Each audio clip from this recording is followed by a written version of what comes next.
नमस्कार मैत्रिणींनो, पहा इथं आपल्याला अक्षय तृतीयेची पूजा करायची आहे. विष्णू लक्ष्मीचा असा फोटो किंवा मूर्ती असेल तर घ्यायची. इथं सर्व सामान काढून ठेवलेलं आहे. लवंग, हे पहा कुबेर चावी, परत आपल्याकडं कवडी वगैरे, लक्ष्मी कवडी, धने, लक्ष्मीपूजनचे पैसे किंवा आज आपल्याला जे एक्स्ट्रा भरायचे ते. इथं आपण अक्षय कलशला हळदीमध्ये गंगाजल वगैरे टाकून पूर्ण लेपन करून घेतलेलं आहे. स्वस्तिक काढलेलं आहे.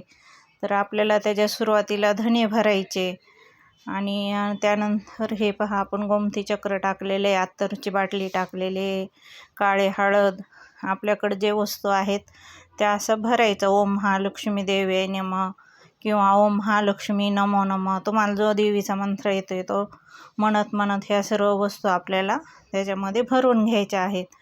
हे पहा मी इथं 5 रुपयाचे 3 नाणे अगोदर टाकलेले आहेत आणि हे 300 रुपयाच्या 3 नोटा घेतलेल्या आहेत, त्या पण आपल्याला भरायच्या. आणि हे आपण महालक्ष्मीला दिवाळीला जे पैसे चिल्लर पुजत असतो ती चिल्लर इथं आपण भरून घ्यायची.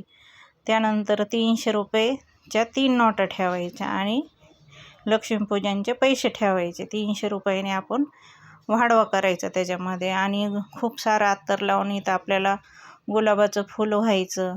इथं पहा हे आपण लक्ष्मीचा शिक्का आहे चांदीचा, तो पण इथं पूजा करायची. त्याला पण हळदी कुंकू आणि गजरा व्हायचा, कारण महालक्ष्मीला गुलाब आणि गजरा खूप प्रिय आहे, त्याच्यामुळं ते आपण ठेवायचं. त्याच्यामुळं लक्ष्मी आपल्याकडं आकर्षण होत असते. इथं पहा आपल्याला धनलक्ष्मी कुंचन भरून घ्यायचं. इथं हळदी कुंकू वगैरे त्याच्यात आपण घालून घेतलेलं आहे. इथं मी श्रीयंत्र ठेवलेलं आहे. इथं पहा सर्व सामान आपण घेतलेलं आहे, विलायची, कमळगट्ट्याचे मणी वगैरे. तर धनलक्ष्मी कुंचनमध्ये आपण हळद वगैरे, हळकुंड जे आहे ती भरून घेतली. इथं लक्ष्मीचे चांदीचे पाऊल आहेत, स्फटिकचं श्रीयंत्र आहे, इकडं स्फटिकचं कासव आहे आणि ह्याला पण आपण ओम महालक्ष्मी देवे नमः किंवा ओम महालक्ष्मी नमो नमः नाहीतर श्रीम असा देवीचा मंत्र म्हणायचा आणि आपल्याला लक्ष्मी कुंचन भरून घ्यायचा. त्याच्यानंतर ही आपली चांदीची लक्ष्मी आहे ती ह्याच्यावर मी ठेवलेली. तर तुम्ही पण अशीच ठेवायची आणि चांदीचे फूल वगैरे वाहून घेतलेले आहेत. चांदीचा शिक्का पण ठेवला आहे, त्याची पण आपल्याला पूजा करायची. ह्याला पण आपल्याला अत्तर लावून आणि महालक्ष्मीला ते असं गुलाबानेच अत्तर लावून घ्यायचं आपल्याला आणि महालक्ष्मीला तो गुलाब तसाच वाहून द्यायचा. तर इथं पहा मी अगोदर मोगऱ्याची फुलं वाहिलेले आहे महालक्ष्मीला आणि गुलाब पण वाहिलेला आहे. मोती शंख वगैरे सर्व अशी खाली पूजा केलेली आहे. असं आपल्याला धनलक्ष्मी कुंचनची पूजा मांडून घ्यायची.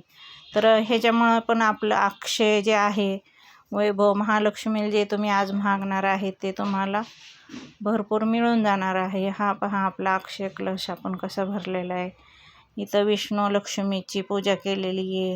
हे पहा आपले खाटू श्याम, त्यांची पण पूजा झालेली. असं खूप छान प्रसन्न पाठीमागं अष्टलक्ष्मी ह्यांची फ्रेम आहे, त्याची पण आपली पूजा झालेली आहे. स्वामींची पण पूजा झालेली आहे. हा इथं आपले स्वामींना आज आपण आंबा ठेवलेला आहे प्रसादाला, पुरणपोळी वगैरे स्वामींची खाऊन झालेली आहे, नैवेद्य दाखवून झालेला आहे. आता इथं जागा नसल्यामुळं आपण समोर नैवेद्य ठेवला नाही. खूप अडचण झालेली आहे देवघरात.